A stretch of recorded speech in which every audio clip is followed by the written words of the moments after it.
Thank you so much, Matt, for joining. I know it's like 1:30 in the morning in the UK.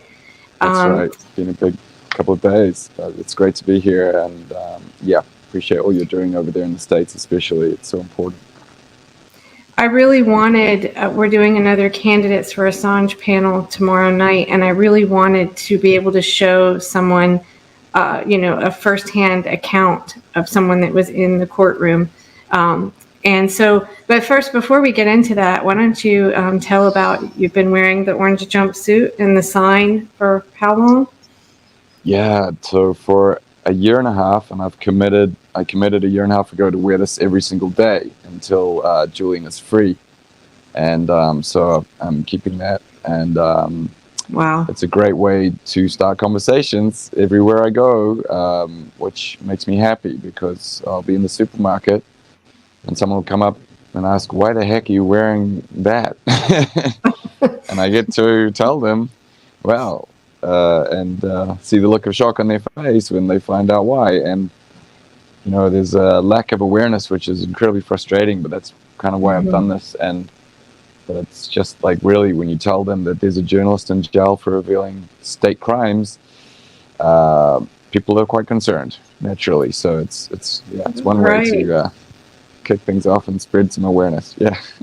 Right. So from the beginning, I know Craig Murray wrote about how difficult it was just to even get in, and how it was supposed to be a public hearing. And we quickly learned that all these journalists were having a very difficult time getting in and getting emails back saying, we're overwhelmed with emails. We'll get back to you in 5 days. And people didn't know up until, I think, some a day before, whether they were even going to be able to get in.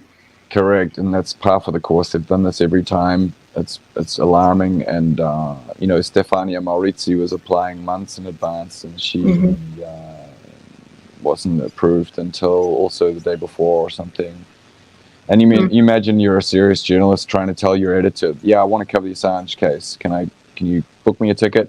Oh, by the way, they haven't approved me to to actually do it, but just in case they do, So the amount of journalists that won't cover it, maybe because of this, it's just it seems kind of intentional. And then there was technical problems again, which was reported last time.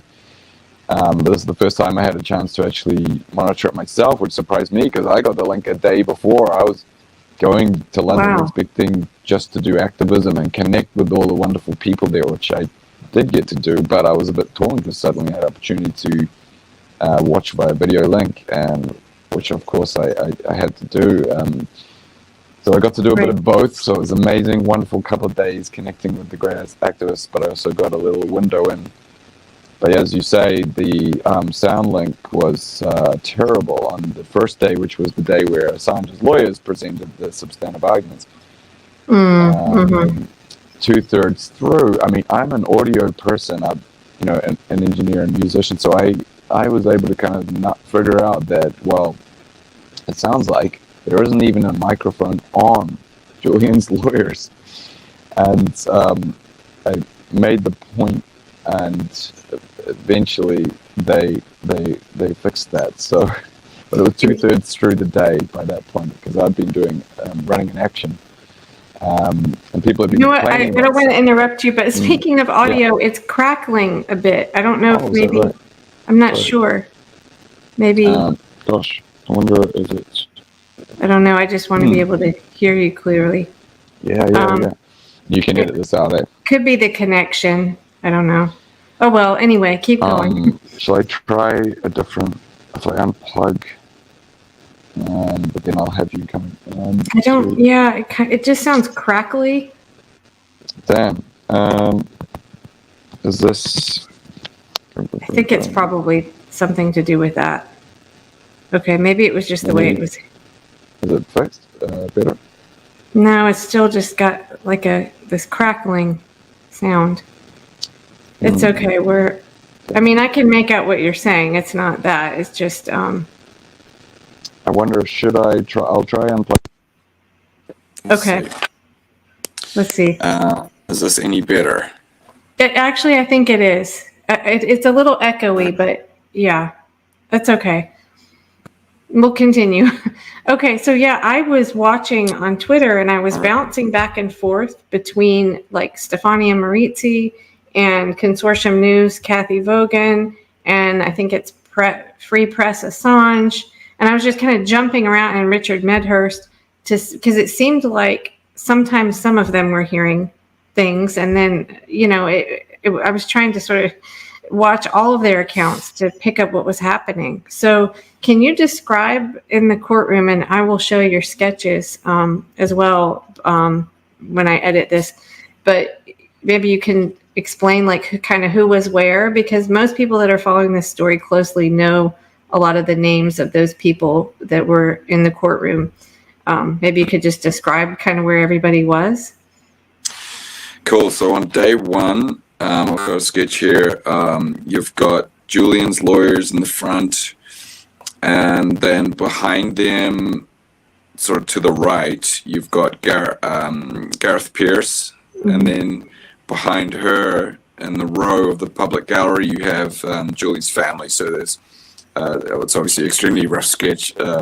Excuse that, but you had John Shipton, Julian's father, Gabriel Shipton, and Stella Assange, of course, his wife. And then behind them, they were squeezed into the smallest room in the court, apparently. So there's only about 22 people at max there. But I did see on the blurry video that I could make out Craig Murray in there. Chris Hedges was prominent. Wonderful to see him. He's incredible. Of course, Joseph, is it Farrell from WikiLeaks? He was in there. Okay. And Jennifer Robinson, so some of Julian's legal team, obviously. Right. And Deepa Driver, great trial monitor. She's monitored them all. I'm pretty sure, although I didn't see him, I'm pretty sure Matt Kennard was in the main room. Another great journalist, Declassified UK. And I got to speak with him and others on their impressions too, so that was good. So that's day one. Do you want to go to the next day, or? Sure. So wait, were Stefania and maybe I'm confused. Were Stefania and Kathy Vogan, were they were in a separate area with audio? I am not too sure whether they were in. I know for at least one of the days they were monitoring from the overspill room. Right. Okay. And they complained that there was not a table to put a computer. They couldn't. Okay, that makes sense now. I saw that tweet. Okay. Yeah. So there was only a few in the actual room, and then a lot were assigned the overspill room, but they had all sorts of problems. From what I can understand, they were having these odd noises come in, which we were hearing on the web link, and they were pumping that sound into the overflow room. Now, why? Because people were coming in and logging on. You hear people breathing and coughing, and I'm like telling their admin to mute them.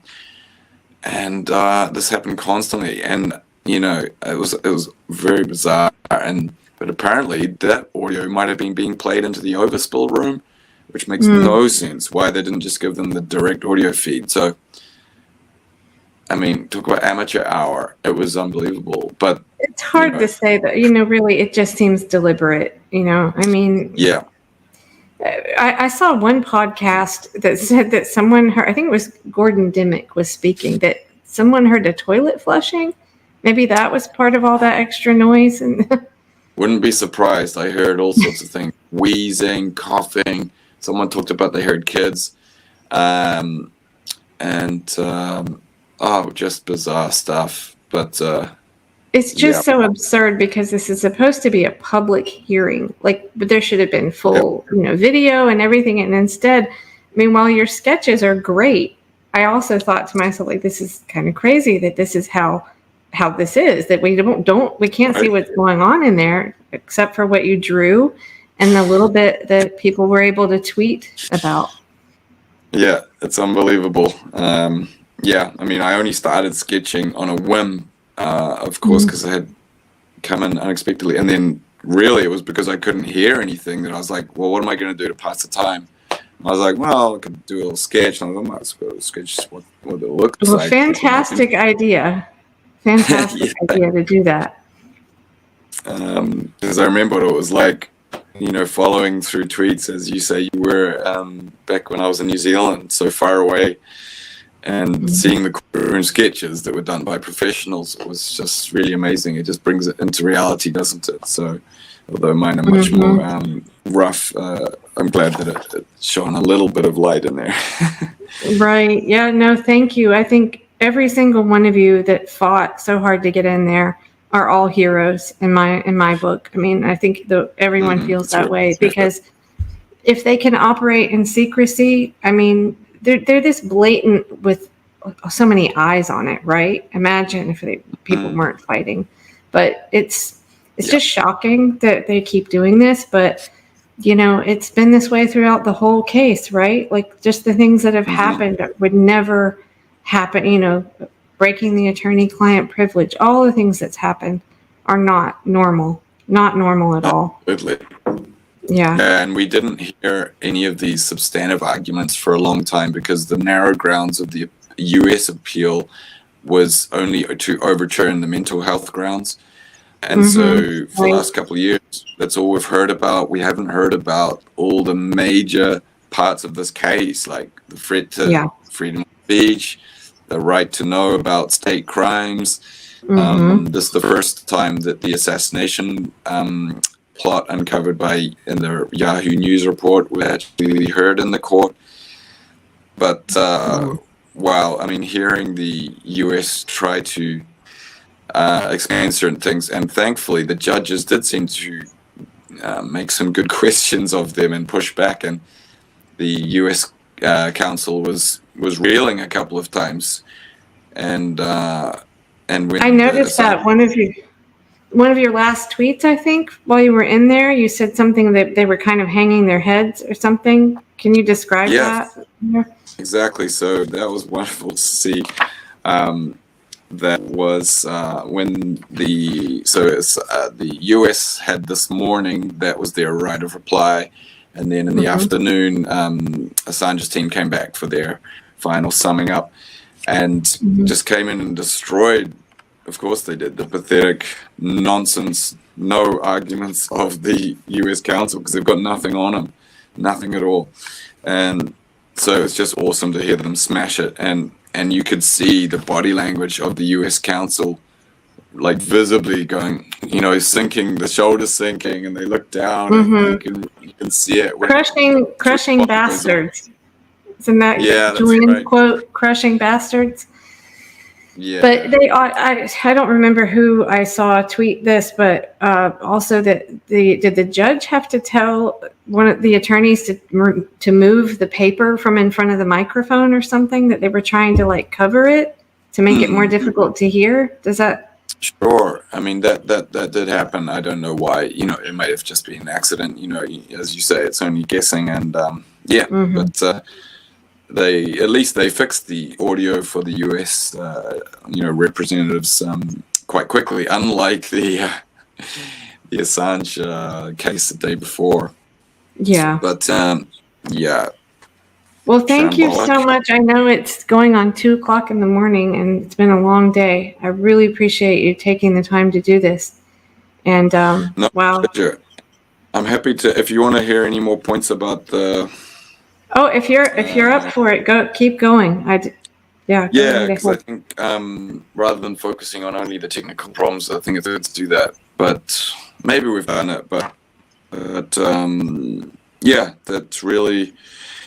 I mean, so the US started their presentation saying, first of all, the outline that Julian Assange is not a journalist.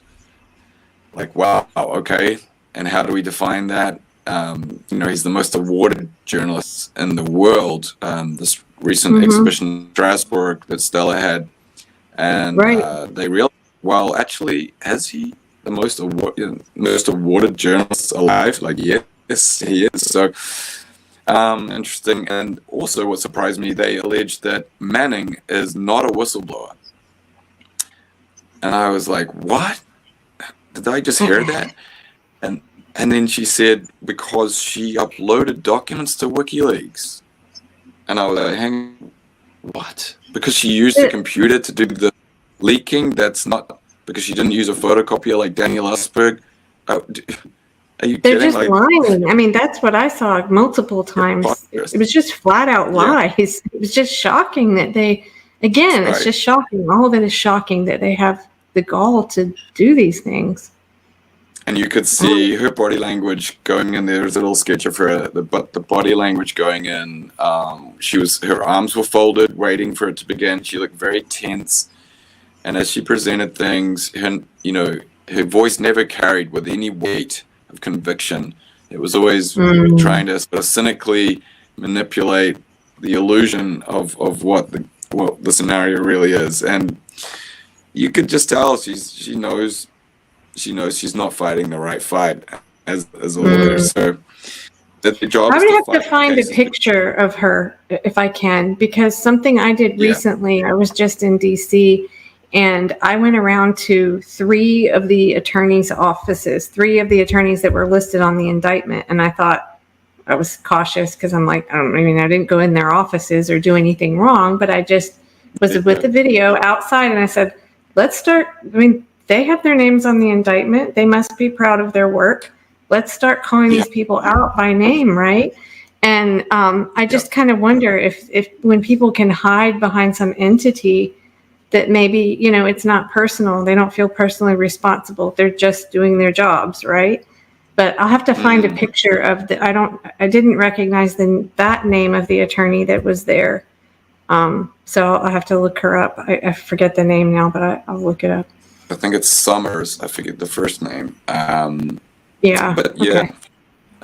Their job is to present the best case they can, but she had no case to present, so she did her best to cover that up. But it was ridiculous, especially as you saw the judge actually asking some good questions of her. And, so one of those was, for example, when she said that the heart of this case that determines that Julian is not a journalist is that he published the unredacted versions. And the judge, the male judge, for his name, he leaned in and said, well, hang on, isn't it so that those documents unredacted were published by others first? Right. And she went reeling like, oh, but, and it was just like so clear. Wow. Hang on, you're hanging your hat on that. But he wasn't the first person to do that. So, meanwhile, the other argument she was trying to make was that it's not a political persecution. But hang on, you singled out the guy who wasn't even the guy that did that. And also that the unredacted version didn't come about because of Julian at all. Originally, it was because of the Guardian journalists publishing the password in the chapter heading of the book, right? Right. So, so it was wonderful to see the judges cognizant of these facts that we're all aware of and, finally getting a bit of an hearing. And, of course, they would have a more full hearing if they give them an actual appeal, which they absolutely should. And I think they will. But what were some of the other great things they said? Well, were there any? I wondered if when that attorney was just flat out lying, I wondered if there were any audible gasps. Was everyone well behaved, or was it just? I would imagine it would be so shocking to hear these things. Oh, so one thing that stood out, people were well behaved, but one thing that stood out was when they were arguing about one of the cases that Assange's defense had pulled out. And she argued that this wasn't relevant because that person was not in the jurisdiction of the United States. You saw that. Yes, because that's an issue I bring up a lot. I just felt the ears in the courtroom prick up. Like, you could just see people looking up like, hang on, wait, did she just say that? Like is it? Wow. Yeah. So unbelievable. That's how preposterous that thing was. And what else did we hear? Another one that stood out was, had they been able to crack the password hash? Okay, so right in that sentence, had they been able to, clearly they're not being accused of hacking. Now, also, of course, we know there's no evidence. That's impossible. That's like impossible to do anyway. Right. Cracking a hash like that. Yeah, the evidence is that and you know that they don't even have evidence that it was Julian on the end of this chat. It's a chat room log, man, asking someone for help to crack a hash. But the evidence actually suggests that it was someone within her, you know, within the military, and that it was completely unrelated to them. She'd already uploaded, for example, 3/4 of what she uploaded to WikiLeaks by that time. Right. That was shocking to me when I found that out. And then she, you know, the US prosecutor said, so that could have allowed her to log on to remain anonymous. And said that as if that was something like egregious. But meanwhile, that's not even substantiated by any evidence, and the evidence suggests that it wasn't Julian that was involved in that at all, cracking this hash, which they failed to do and didn't amount to anything. And she'd already uploaded most of the documents. And then the final argument she had was that, well, Julian solicited this leak, this illegal, you know, stealing of these documents, evidence of state crimes, by saying curious eyes never run dry. And that's it. But what a crime. I mean, journalists do that all the time to solicit information. Wow. They have nothing. They have nothing. They had you know, nothing. I've wondered sometimes if, because this has gone on so long, and it's like, I mean, I hope he gets out. I hope he's able to live the rest of his life in some bit of peace. And, you know, but the damage that's been done to him, I wonder sometimes if they're afraid, like he has grounds to sue the U.S. government. I mean, I wonder if they realize that now and they're just hoping to keep him in there long enough to kill him. I mean. Well, I wouldn't think they'd want to kill him for any reason, because that would be awful for the entire integrity of the U.S. But least of all to avoid paying reparations to him, which they should. The UN ruled the fact that he should be compensated by the states responsible. Right. But they've already. I've got a clip of that. I'll play it when I edit this. I've got a clip of that. Yeah. Where they say that he should be compensated.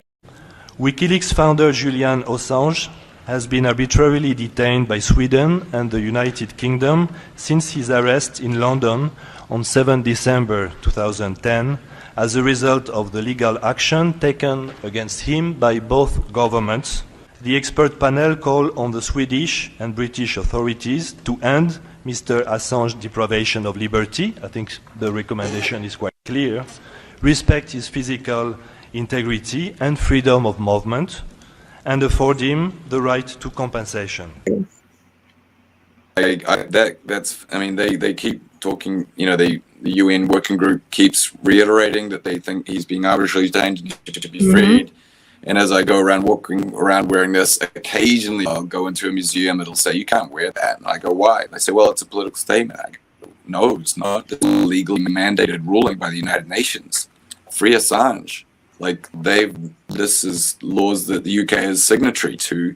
The UN has the authority to decide, and they have decided he should be freed. So what's political about following the law? But, you know, they ignored Nils Meltzer. I mean, they just seem to not care what the UN says. And I think if more Americans actually understood that, I think that a lot of people do still, you know, respect the UN, and but they just don't know these facts. So no, exactly. That's all it's about. Is lack of awareness. And when you tell people, they're shocked, and you don't have to explain all the detail to everyone in the street.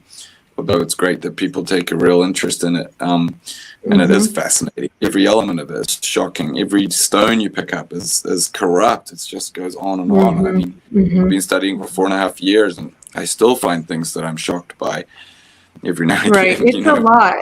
It's a lot. I mean, I'm no expert on the case, and it's a lot to learn. And when we're talking with candidates, a lot of them don't know, but they, know a little. And so part of our idea doing these panels is they learn more as they come on. Everybody learns something from someone else, So it's just ongoing. But yeah, I mean, the legal jargon alone, I think, is confusing. I mean, And it's weird, when you go over the indictment, so much of it is about Manning. And it's like, but that's Manning. That's what Manning did. That's not, Manning's already been to serve time, and it's not anything to do with Assange. It's just, they have nothing. Exactly. And in fact, so what do you think about 2 years, and Assange has done 14 coming up, including the arbitrary detention, certainly almost 5 in Belmarsh, and the US has been pushing back on the assertion that he would do 175 years. No, he'll only do 6 years. Well, then it becomes disproportionate because he's already done 5 in the maximum security prison, not counting the other, 9 years and other less, yeah, and that with like murderers and maximum security. Why? Just tells you how afraid they are of the truth. Yeah, that's right. And of course, his health. So there's 2 things. I mean, I could talk now briefly about some of the things if you want to hear the Assange defense summing up. Oh, absolutely, yes. Go ahead. And then Julian's health. So. So it was wonderful to see that, as the Assange defense come in and smash it out of the water. And, the reaction you could see on the faces of the US counsel, they were clearly, visibly, defeated. The body language, the slumped shoulders. Good. Some of the things they said, they brought up the substantial stuff. Because it's no longer just about their mental health. It's now about everything. So finally, and the judges were clearly taking an interest, and thankfully. They said, for example, that the indictment was drawn up only after the CIA it was clear that they were making plans to rendition Julian to the United States illegally. So that was reported in the Yahoo article, so it was wonderful to hear that actually presented in court. Obviously, serious evidence of that they're prepared to defend, or they wouldn't bring it up. Right. The other incredible thing, which is something that I talk about a lot, I'll lead it in here, so that they said that Julian's defense said the exposure of these crimes had the potential to bring them to an end. And in fact, they did, the counsel said. Drone strikes in Pakistan ended. Helicopter strikes in Iraq ended. The war in Iraq came to an end. Now, that's something that I bring up all the time because this is one of those deep, deep shocks that I got when I heard Deepa Driver, it was Stefania Maurizi describing that the Iraq war was brought to an end by a WikiLeaks document. Are you aware of this? You've heard this before? Yeah. No, I don't think I have. Not specifically. I knew it had an impact, but no, I wasn't. Concrete, so I was not very clued in those days, in those years. I didn't know either. So, yeah. Oh no, because I wasn't following at the time. I learned this about a year ago, listening to Stefania Maurizi, and I checked it out, and the story checks out. So there's even CNN articles online that show the timeline that were published that talk about it. So you can totally verify this.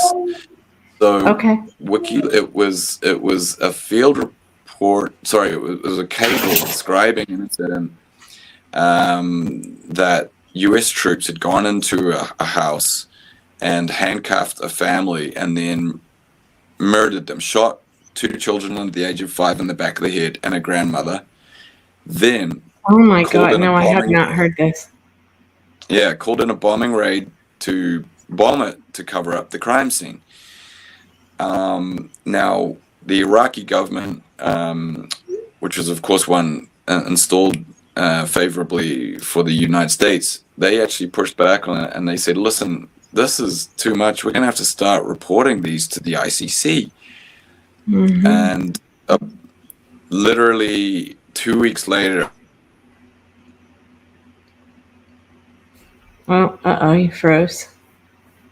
Okay, it just froze. That government, even mentioning the WikiLeaks. Sorry, specifically it all mentioning it, and it froze for a minute. oh, sorry. It's back now, but it just froze for a minute. Oh, I'm sorry, my Bluetooth on low.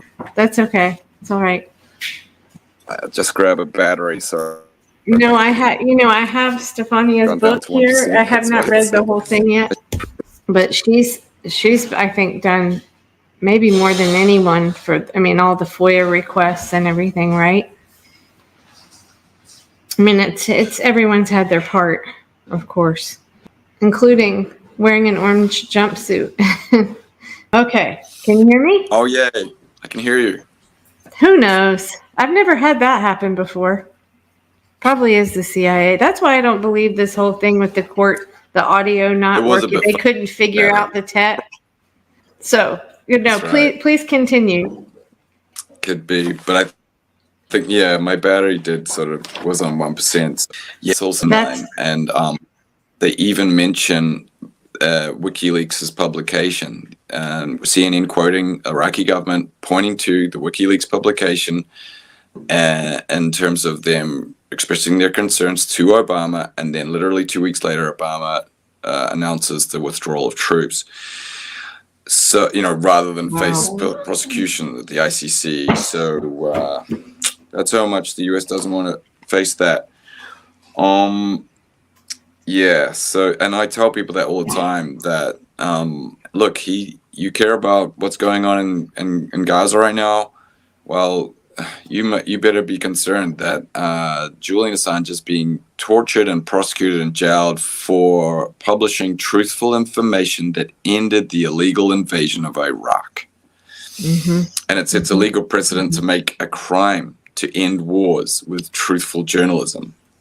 Right. Like, are you kidding? Like, that's the end of all freedom. That's absolute tyranny. Right. Wow.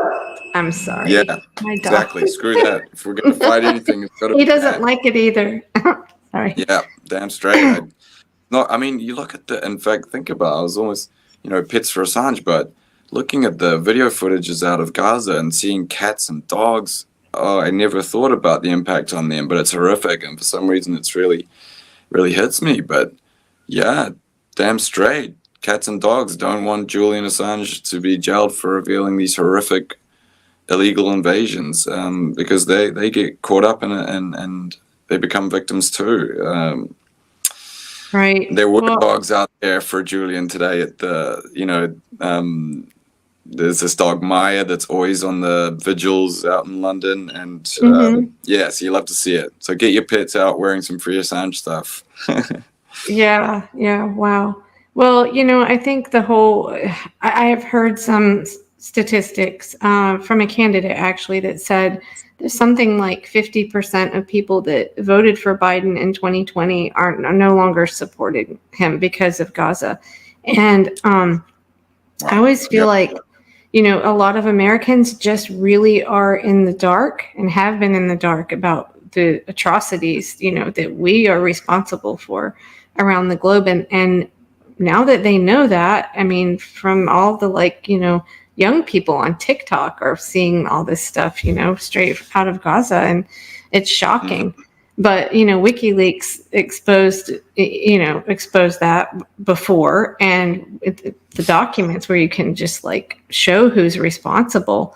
That's very, very threatening to the empire, obviously. But I think maybe Gaza is waking some people up, Absolutely. That's the silver lining. This horrific cloud is that now when I tell people that Julian Assange is in jail for revealing war crimes, instead of this blank look of war crime, I get, shocked because they've seen it on their phones streamed live. And so, so what's the main thing you get back though when people do ask you and they're like, is it the hacker and rapist thing? Are those the two? No, majority of people, unfortunately, a lot of people know nothing, and in a weird way, that's kind of somewhat of an advantage because they haven't been hit with the smear campaign. So you just tell them, journalists in jail for revealing state crimes, which is actually the truth, and they're shocked. It's a tiny minority that have concerns. Like the Swedish stuff almost never comes up, like really rarely. And then there's some That's people. interesting. Yeah, and then there's people that go, "Oh yeah, I know about Assange." Yeah, and then I say, "Do you know where he is now?" And they go, The embassy or something. They think he's still in the embassy a lot of still in the times. embassy. And it's like, oh my God, imagine if you're Julian. Poor guy, he spent almost 5 years in a maximum security prison. People don't even know. It's 23 hours a day or something in solitary, right?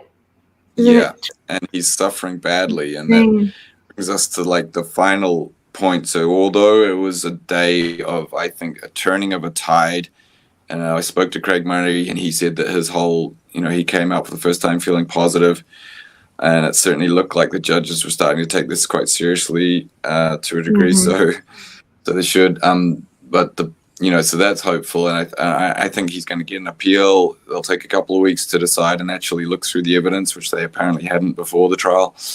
But I think they've been woken up. But so that's the good news. But the bad news is Julian was so unwell. It was reported by Reporters Without Borders that that he was unable to attend, and he was finally allowed to for the first time in a long time. But not only that he wasn't able to, as I think he wasn't able to even watch it on video link. He was too unwell to watch it on video link. That's profound, and he would fight to be able to do it. Because what I've also heard, Murray, is that Julian's the head of the legal strategy, which is amazing to me. Like, what a mind to be wasted. I know. And we're not just because he's a great mind, but because it's the precedent, and for him to die, that's a stain on the Western, so-called democracies will never recover from. I don't believe. That's certainly the legal precedent. How that's corrected, it's very unlikely when states get that type of power. If we allow Julian to go down, it's on us to stop this. No one's going to do it for us. We can do it. We are gaining strength. The Australian Parliament has voted that he should be freed. That is massive. The US would be extremely foolish to ignore this clear request from one of their key allies. Don't know if everyone realizes this, but Australia, a lot of people say, is the most important ally of the United States. Certainly in terms of their apparent wish to have a Cold War with China, or to at least mitigate China's influence in some way.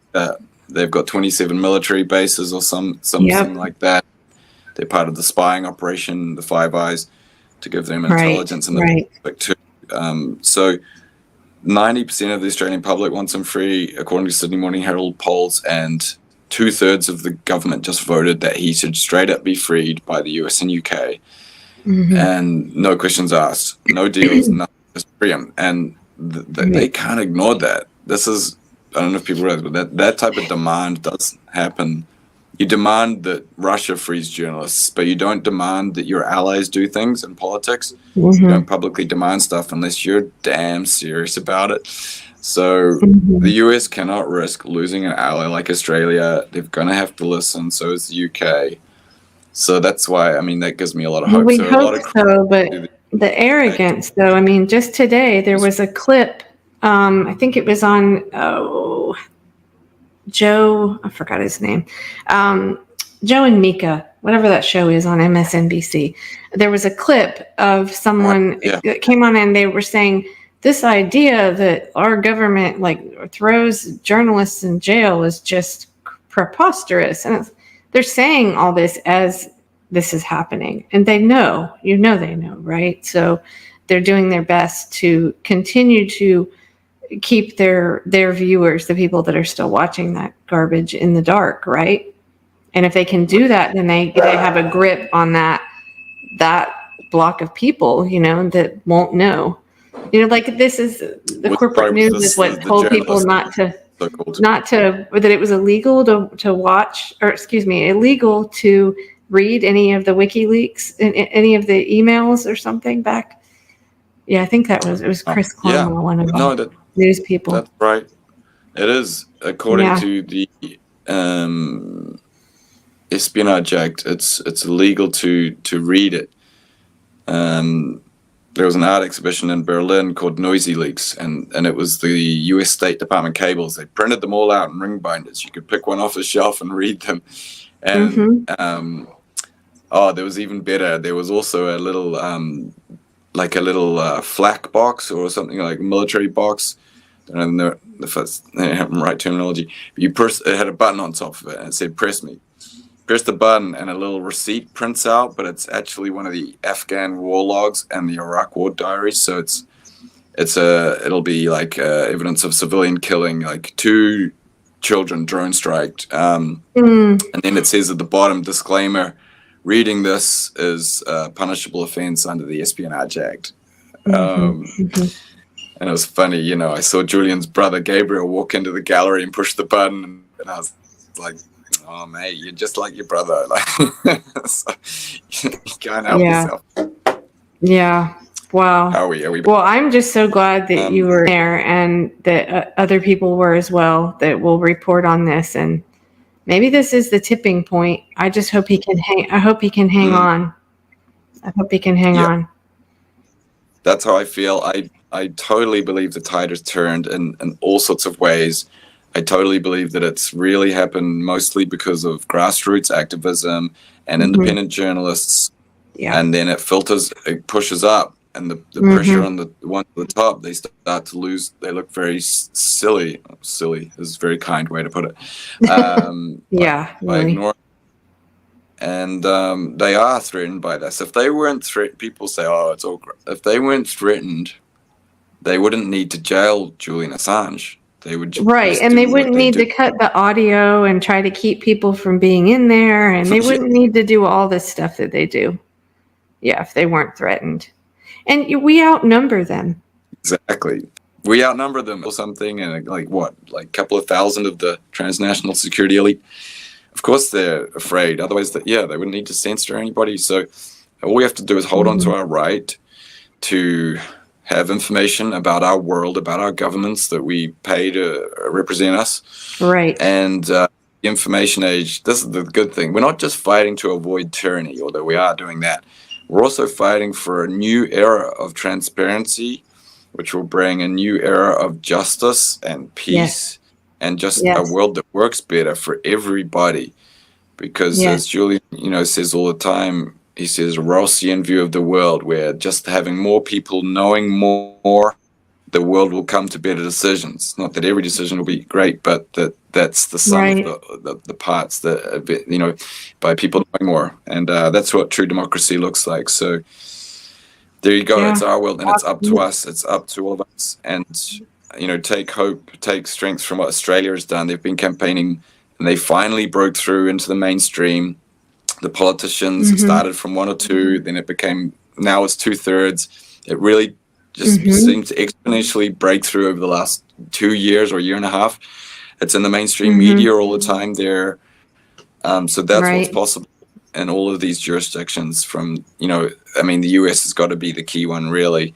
The U.S. is the toughest one, because it's very politicized. It is very split, with the establishment Democrats, Hillary Clinton, that whole, she said, "Can't we just drone this guy?" I mean, they're furious, and I saw a tweet today from a journalist I used to read all the time, David Korn.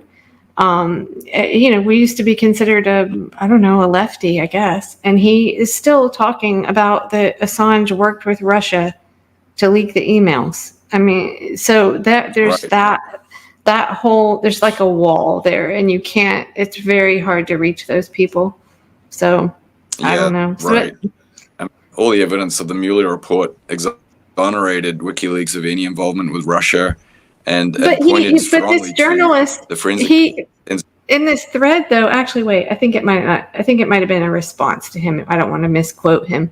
Anyway, it was in the thread. Someone said something about the Mueller report, and I was like, but there's no evidence in there of that. But they will point to it as justification, as evidence that he was working, and it's the exact opposite. But they just they don't know.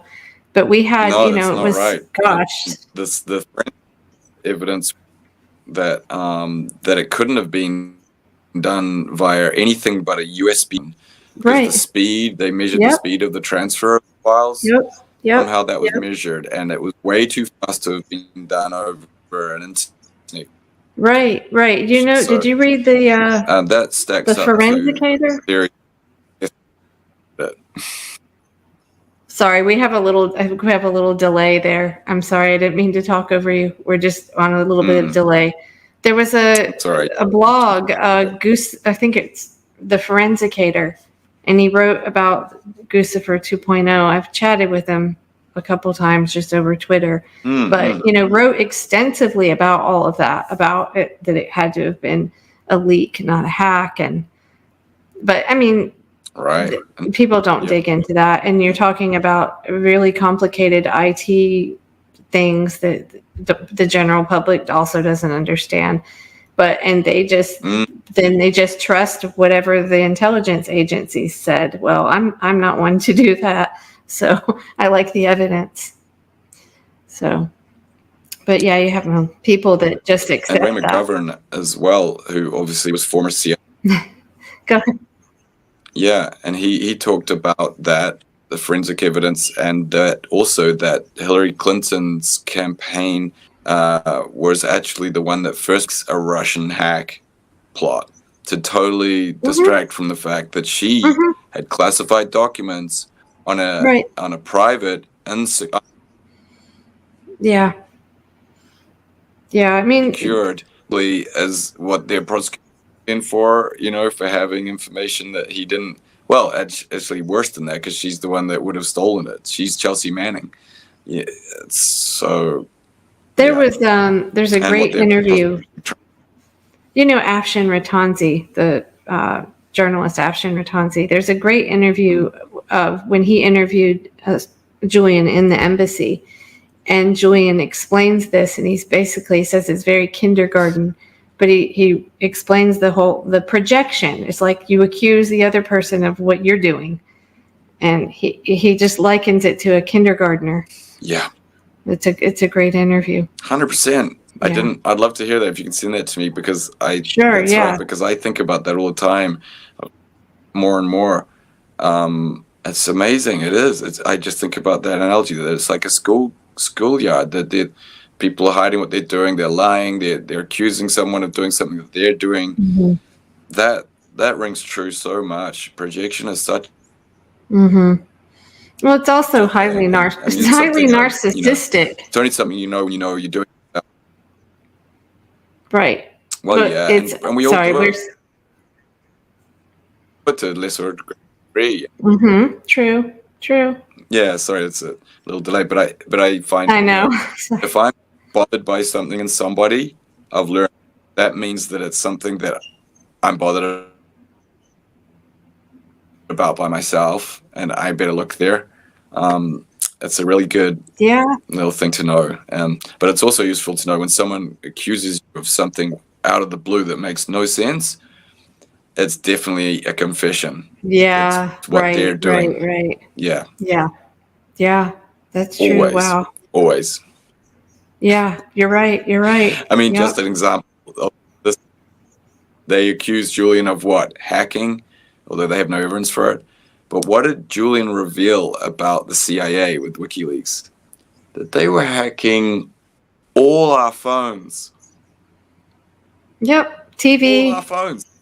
Illegally. Our cars. Yeah. TV, cars. Yeah. Yep. Exactly. Yeah. Sorry, I don't want to talk over you. And put lives at risk. What did Julian reveal? Well, they said, they killed people. It's evidence of actual deaths, versus, he put lives at risk. But there's no evidence that anyone came to any harm. And that was given as evidence by the US's own investigator, General Robert Carr, said in the Manning trials that they found no evidence of any harm coming to anybody. And they tried to find it. They had a security personnel, 120 security personnel trying to find it. So not for lack of trying, hacking, Ethan didn't cause anyone to come to any harm. He did responsible redactions. The unredacted version came about through some other, the Guardian journalists, not because of his fault. It's just unbelievable. What he did was the greatest journalism of all time, and they've freaked out. We understand it's scary for a state like the US to go about its usual business thinking they can get away with this and that. They've got two choices in the information age. You know, it's only going to go one of two ways. Either you've got to get used to this new level of transparency and you've got to do less naughty things because there's more light, or you've got to become an actual proper tyranny. And unfortunately, that's the pathway that we're walking down right now. But it's up to us to pull up, get out, avert. And I do feel the trajectory is pulling up. But I hope so. I really hope so. So we gotta make sure it does, and it's up to us. Right. Yeah. Well, don't only hope. You, of course, and I know you don't. You're doing amazing stuff. You're in action. Oh, thank you. Action is the only thing that changes anything. But you're doing that, so thank you. I'm really No, thank grateful you for what too. you're doing over there. Everybody it takes a very big village, you know. But yeah, tomorrow I've got two. I don't know how familiar you are with U.S. like politics, but we've got 2 independents, 2 libertarians, and 2 Republicans. And whenever I have a Republican or a Democrat on, things go a little haywire because it's just not as cordial. But it's a challenge. But I'm trying to just show that, like, get people talking that this isn't a left or right issue. It's not a partisan issue. But it's tricky. But that's what I decided to do. I thought, what else can I do? And so, yeah, we all have to do our part. Is this going to be broadcast too? Yeah, we're doing, it's every Thursday at 9 p.m. Eastern, which is too late for you, but it's on YouTube. I'll send you the link. And it also goes on my Twitter. It goes on my Twitter, and Matt Ho, he was a candidate. He's a veteran. He's a very outspoken Veterans for Peace kind of guy. And he Isn't he from North Carolina too? Yes. Yep. He's right down the road. Yeah.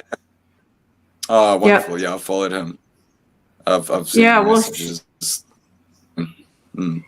You'll see. We've done 3, so tomorrow will be our 4th one.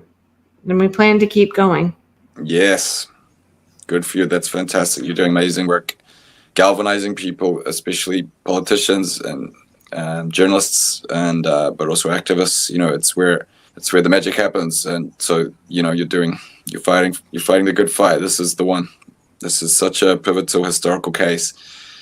I mean, just to finish up, but you know, there's probably time for beer here. But speaking about this case to people this week.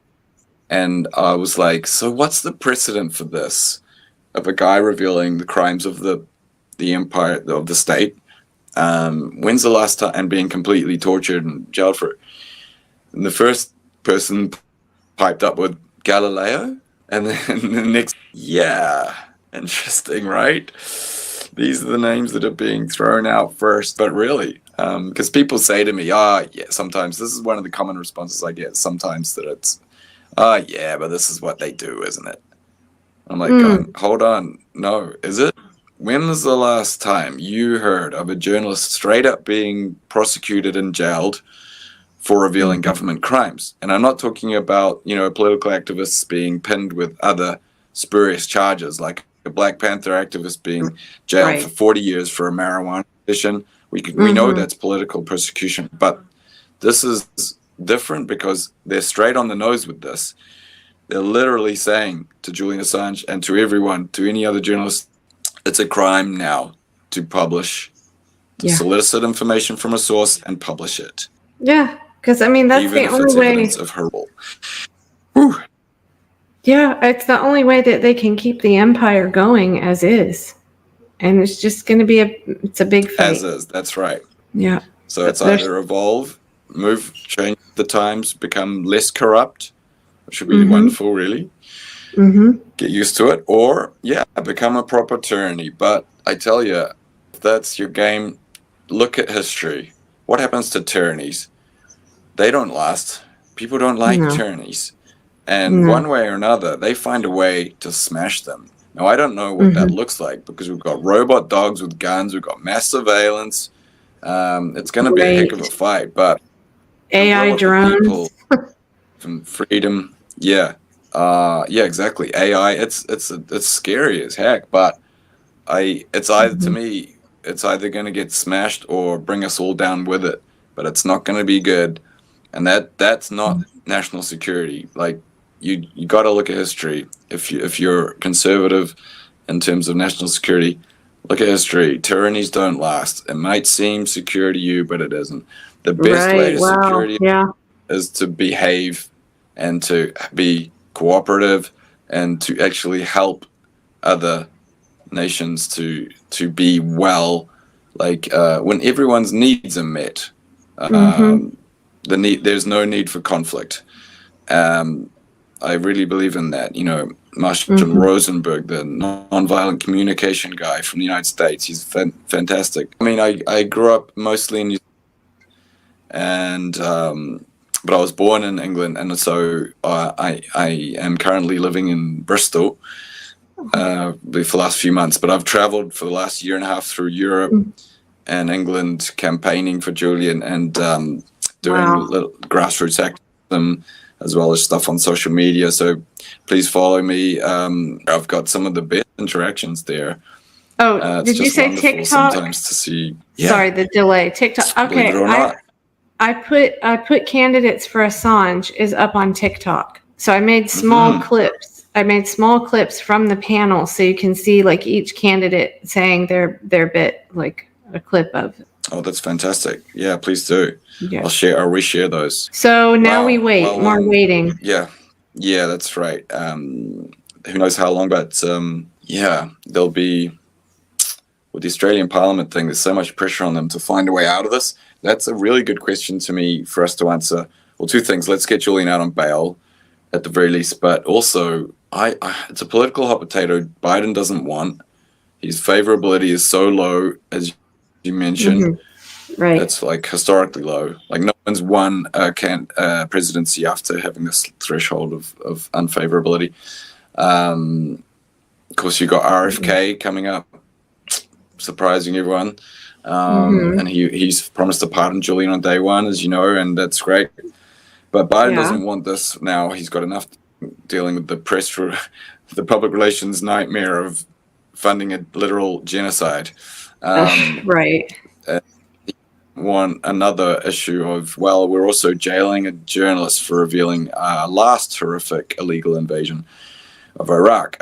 So, yeah, they'll at worst want to, or at best want to punt it down the road, you know.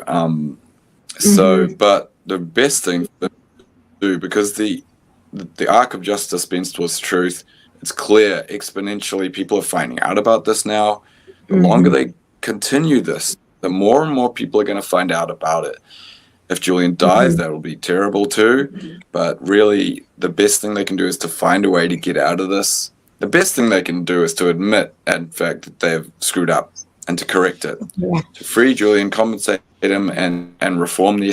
Thank you for taking so much time. Well, that was just a great thing to hear that the Iraq War ending. Like the Julian's lawyer literally credited that and said that some of the documents ended the illegal invasion of Iraq, you know, so that was awesome to hear that put in the court of law, you know, and again, like lawyers do not say things they cannot substantiate.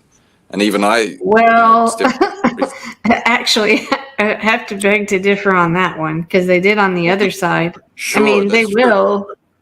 But you have to challenge if they're worried that they'll be challenged, then they're not going to say it. Having said that, no, it's substantiated because I've personally substantiated it looking back at the record of even CNN reports and about it and quoting the government themselves, literally crediting WikiLeaks, like naming the WikiLeaks release specifically. So it is documented, it is public. When I found that out, I remember I was in the middle of painting a house, listening to Stefania Maurizi, I just had to stop and go, oh my effing God, like, he's really being tortured for ending a war with truthful journalism. I mean, that funds, it's money. It's all money. We know that, right? I mean, it's all money. That's right. It is. We need to find a different way to keep the money churning if that's what they want, you know? I mean, For sure. other than wars. That's, for me, that's the truth bomb of all of them, you know. So appreciate you doing this. This is excellent, and it's great to meet you. And we did have a little bit of spots there where it was choppy. As you say, the hopeful thing is we've got this technology to connect and share information like never before. That's the positive trajectory of this. And there are fantastic independent journalists out there now, like Matt Kennard and all of Chris Hedges. We're all in. Well, thank you so much, Matt. It was really cool to meet you.